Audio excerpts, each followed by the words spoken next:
Ku beri nama pedang ini Naga Puspa. Selamatkan dia. Jangan sampai jatuh ke tangan pendekar berwatak jahat.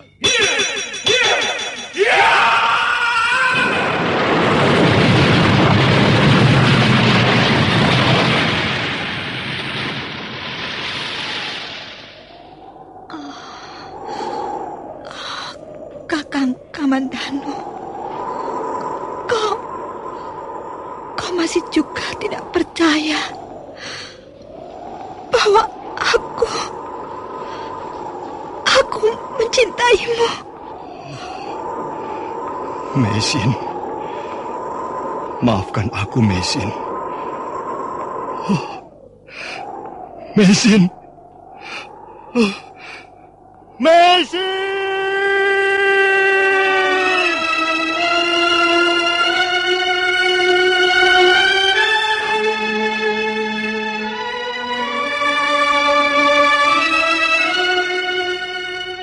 Tutur Tinula.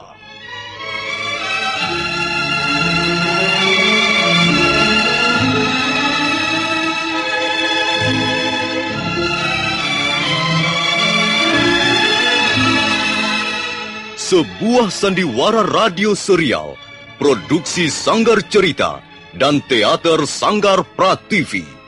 Sebuah kisah dengan latar belakang sejarah runtuhnya Singasari dan berdirinya Kerajaan Majapahit.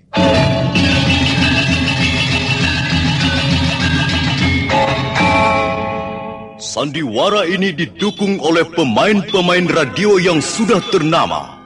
Ferry Fadli, Ivone Rose, dan Eli Ermawati.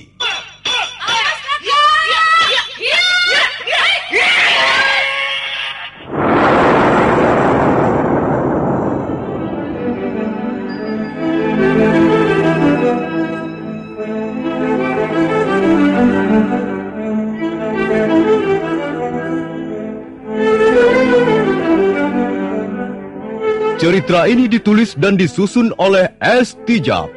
Teknik dan montase dikerjakan oleh M. Pranoto dan Edwin Sutandi. Sutradara Bambang S. Kali ini mengetengahkan episode kedua dengan judul Kisah dari Seberang Lautan.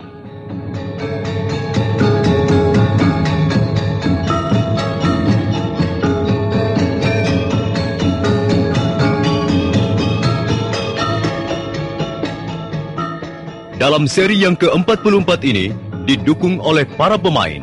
Heri sebagai Dyah Wijaya, Rusli sebagai Rangga Lawe, Budi Kelontong sebagai Banyak Kapu, Bamo Pratomo sebagai Kertanegara, Heri L sebagai Kebo Tengah, Wayu sebagai Jana Windy, Lukman Tambose sebagai Empu Tong Bajil, Margaret sebagai Dewi Sambi, dan Nusri pembawa cerita.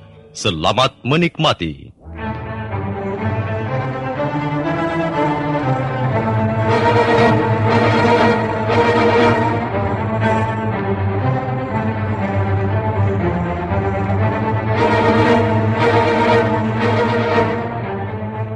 Prabu Kertanegara tengah minum tuak di ruang pribadi raja dengan ditemani abdi setianya Kebo Tengah.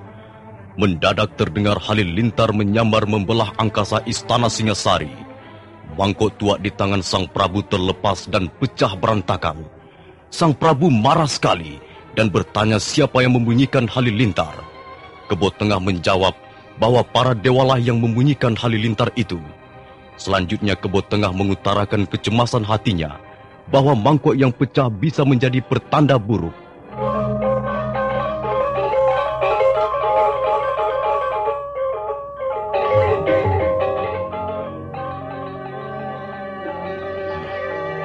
Apa Kebo Tengah?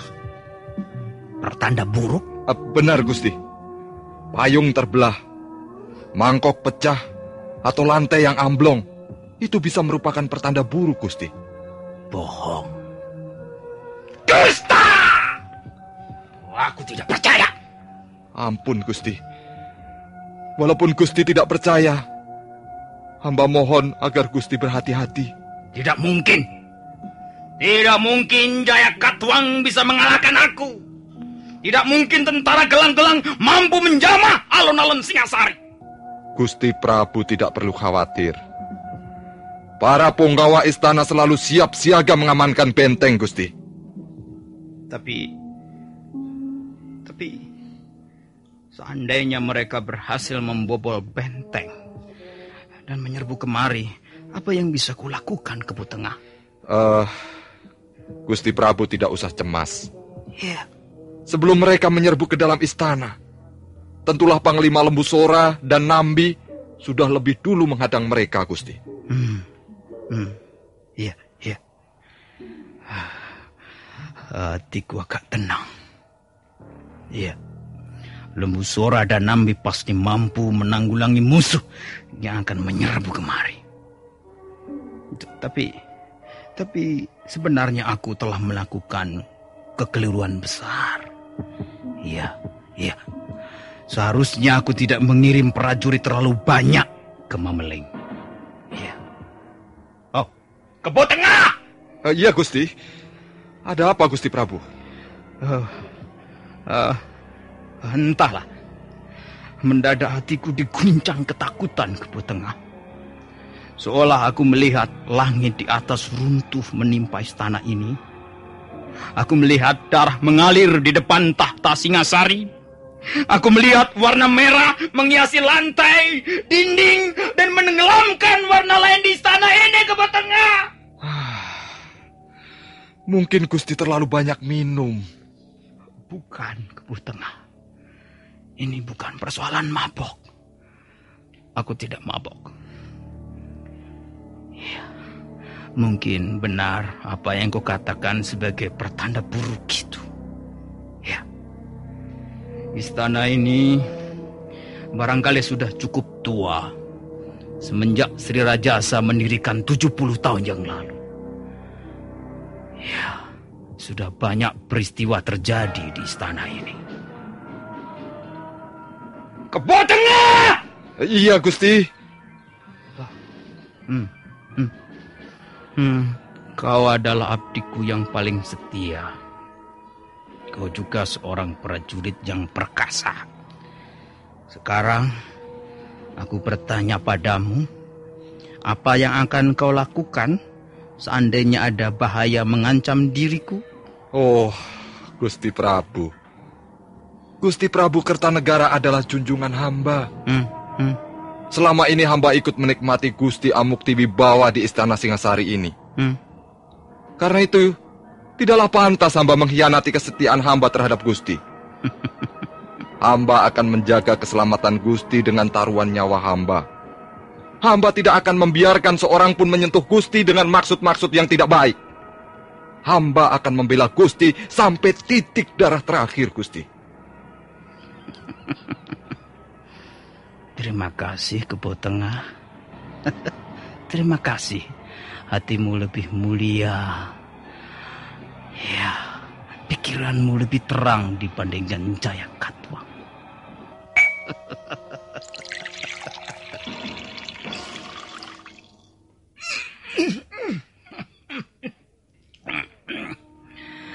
Ayolah, Kebo Tengah, kita berkelana ke negeri-negeri yang jauh dengan mencelupkan sukma kita ke dalam semangkuk arak.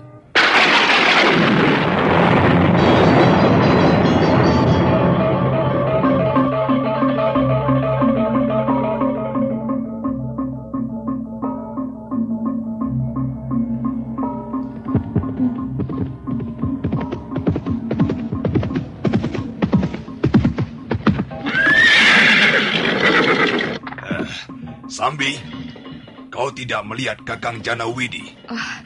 Dia pergi ke atas bukit untuk melihat keadaan dari jarak jauh, Kakang. Kita bertiga ditugaskan memimpin pasukan di Mameling. Tugas ini kukira cukup berat. Kertanegara pasti marah sekali prajuritnya banyak yang terbunuh. Kita harus menggunakan siasat, Kakang. Pertempuran secara satria jelas tidak menguntungkan kita. Itu Kakang Janawidi.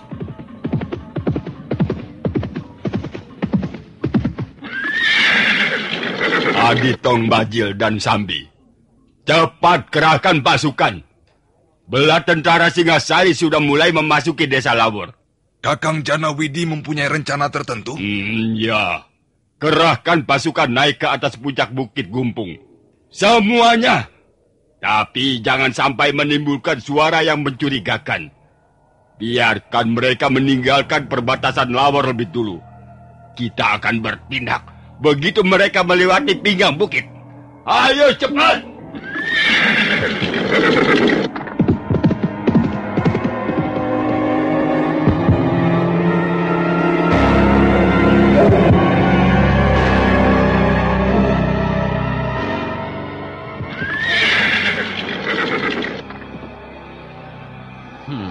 Mengapa sepi sekali Kakang Ranggalawi? Bahkan desa Lawor sudah dikosongkan. Mungkinkah mereka telah menarik mundur pasukannya? Hamba justru mengkhawatirkan keamanan dalam istana, Gusti. Ya, ini semua kehendak Ayahanda Prabu. Kita hanya menjalankan perintah saja. Tapi, mudah-mudahan mereka belum meninggalkan Mameling. Dengan begitu kita tidak kehilangan sasaran. Awas, Gusti! Mereka menggendingkan batu-batu dari atas bukit. Awas! Cari tempat berlindung, Gusti! Awas!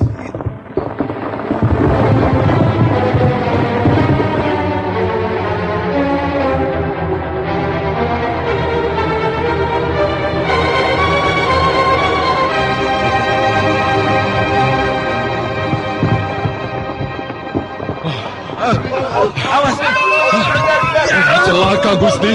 Celaka, Gusti.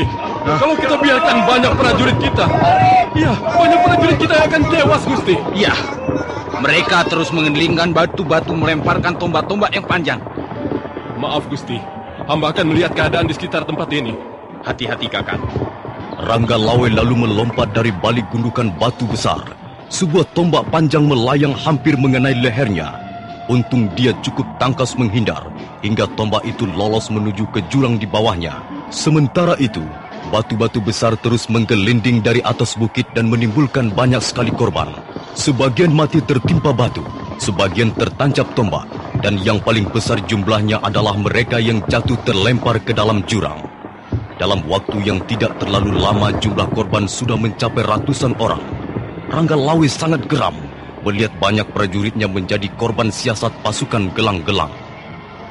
Gusti, kita harus menghentikan pembantaian biadab ini, Gusti. Kau sudah menemukan caranya, Kakang? Hamba akan membawa 100 orang prajurit pilihan untuk naik dan memanjat pinggang bukit ini. Apakah itu tidak berbahaya? Hamba akan mencobanya. Ya, hamba akan mencobanya, Gusti. Hamba tidak sampai hati para prajurit terbunuh tanpa sempat mengangkat senjatanya. Apakah tidak ada jalan naik ke atas yang bisa dilalui prajurit dengan mudah? Ada, Gusti. Ada. Ada jalan setapak. Tapi itu sangat berbahaya. Kita belum tahu seberapa besar kekuatan mereka. Mereka bisa dengan mudah menyerbu. Begitu melihat prajurit kita merangkak ke atas. Korban pasti akan jatuh lebih banyak lagi, Gusti. Karena itu hamba akan melihat dulu keadaan mereka di atas. Hamba hanya membutuhkan 100 orang saja, Gusti. Nanti kalau memang memungkinkan, hamba akan memberikan isyarat, dan Gusti bisa bergerak bersama seluruh pasukan ke atas bukit ini. Baiklah, Kakang. Laksanakan rencanamu. Sementara kami akan menunggu di bawah. Kakang bisa membawa Kakang banyak kapuk. Baik. Baik, Gusti.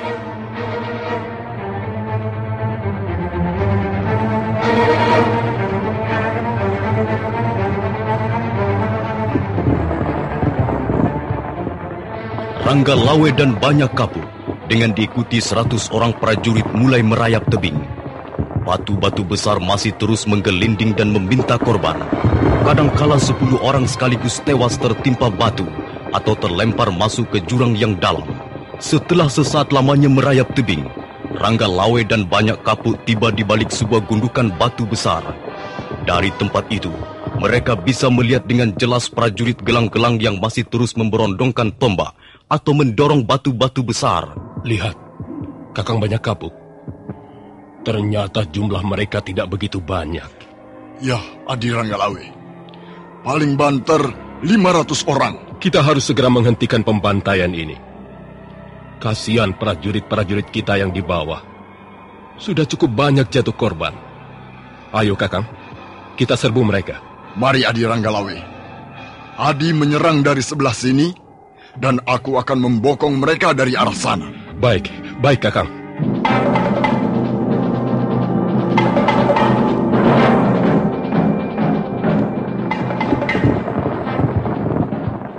Prajurit gelang-gelang di bawah perintah dan pimpinan Ki Janawidi, Empu Tong Bajil dan Dewi Sambi terus melancarkan serangan dengan lemparan tombak-tombak panjang. Sebagian mendorong batu besar dari tebing dan melemparkannya ke bawah. Mereka sama sekali tidak menduga bahwa tak jauh dari tempat mereka telah mengepung prajurit-prajurit Singasari. Walaupun jumlahnya hanya 100 orang, pada saat itulah... Ayo! Serbu! Serang! Hantam!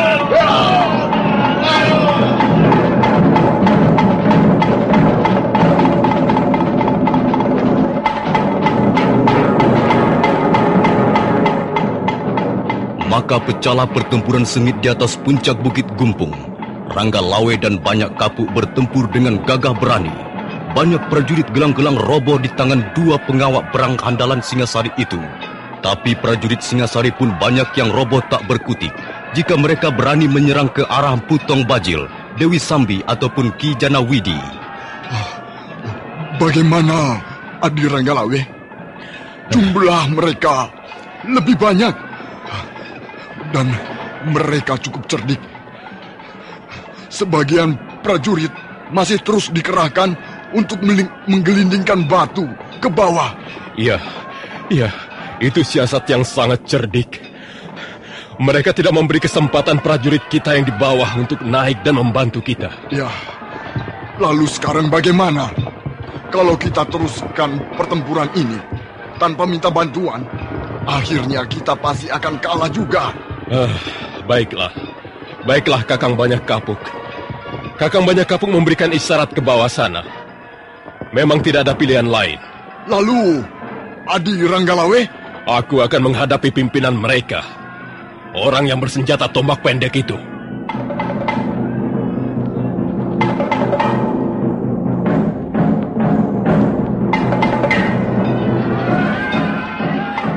Hentikan! Jangan hanya berani menghadapi prajurit-prajurit kemarin sore. Kau hadapilah aku sekarang. Babo. Kau Senopati Singasari. Mana dia Wijaya, Ratu Gustimu? Suruh maju ke depan. Kau tidak patut berhadapan dengan Gusti Sangrama Wijaya. Akulah Ranggalawe, lawan tandingmu sekarang. Ranggalawe? Iya. Kau masih terlalu muda untuk binasa di tanganku.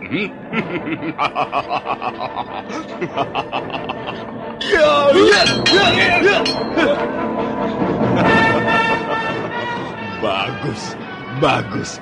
Kau bisa mengembalikan seranganku dengan baik sekali. Tapi itu baru jurus permulaan. Sekarang kau akan melihat jurus-jurus berikutnya.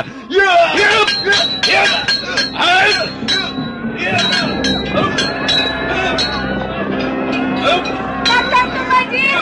Kakang! Ada apa, Sambi? Jangan ganggu aku.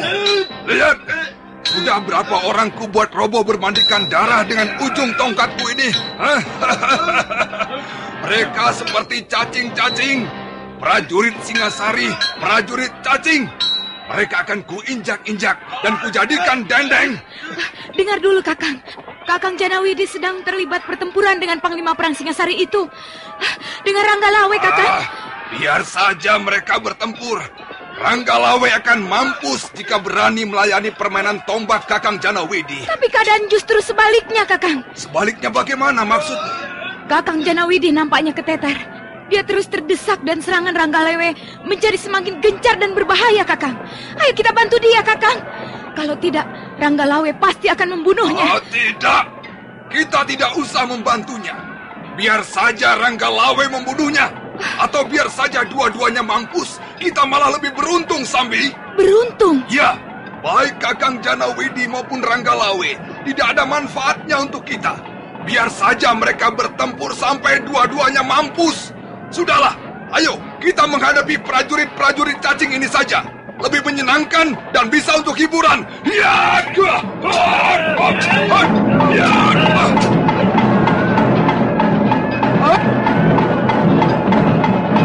Ki Janawidi adalah ketua kelompok pendekar pendukung Jaya Katwang. Karena itu dia berdiri di bawah kibaran bendera pemberontakan Gelang-Gelang. Karena dia ditunjuk menjadi ketua, maka tentulah kemampuan kanuragan yang dimilikinya cukup memadai. Ranggalawe sendiri merasa kerepotan menghadapi tokoh setengah tua itu. Tapi banyak kapuk segera membantunya. Sekarang Ki Janawidi menjadi kalang kabut.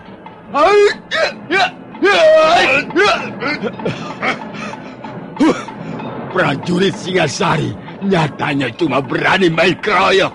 Dalam pertempuran seperti ini, segala cara bisa digunakan demi meraih kemenangan. Tapi, apakah juga cara-cara licik dan curang dengan main keroyok? Apakah cara yang kau tempuh dengan membantai prajurit kami yang di bawah sana, dengan batu-batu besar itu, bisa dikatakan kesatria? Apakah itu bukan suatu siasat yang licik dan penuh kecurangan? Kalian tak usah banyak cakap. Ayolah, majulah kalian bersama-sama. Tidak nantinya aku mundur barang setapak. Janawidi dengan senjata tombak pendeknya terus berusaha membendung serangan lawan-lawan yang datang silih berganti. Pada saat itu dari punggung tebing, bermunculan prajurit Singasari yang agaknya berhasil mendekati bukit.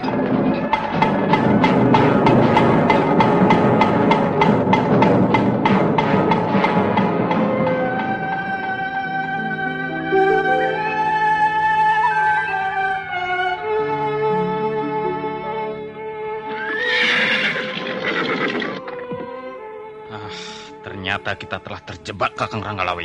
Benar, Gusti. Korban jatuh terlalu banyak. Ya, lebih dari setengah prajurit kita terbunuh dengan semena-mena. Walaupun akhirnya mereka semua bisa kita tumpas. Tapi dalam pertempuran ini kita lebih banyak meminta korban. Di mana Kakang Banyak Kapuk? Kakang Banyak Kapuk dan Gajah Pangon mengejar 3 orang pemimpin mereka, Gusti. Ya. Nah, itu mereka. Mereka datang, Gusti.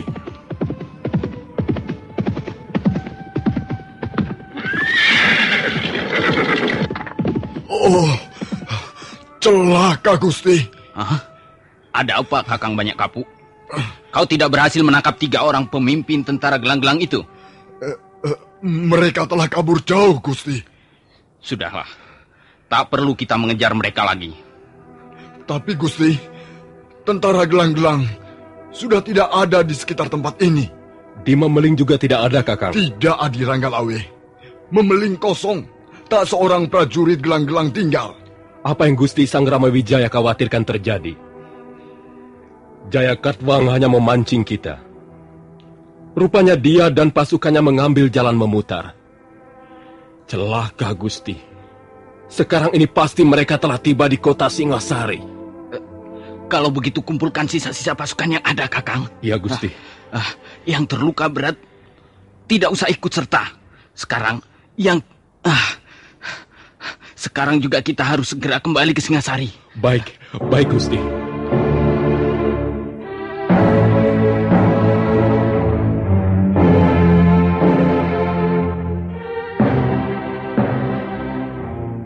Dyawijaya sangat kesal. Dia juga gugup menghadapi kenyataan pahit itu. Sementara pasukannya hanya tinggal 800 orang yang bisa dibawa ke Singasari karena yang lain terluka berat. Nah, para pendengar sekalian, bagaimana kisah selanjutnya? Apakah yang akan terjadi dengan Dyawijaya dan pasukannya? Dan apakah yang akan terjadi dengan Istana Singasari? Silakan mengikuti seri berikutnya. Sampai jumpa.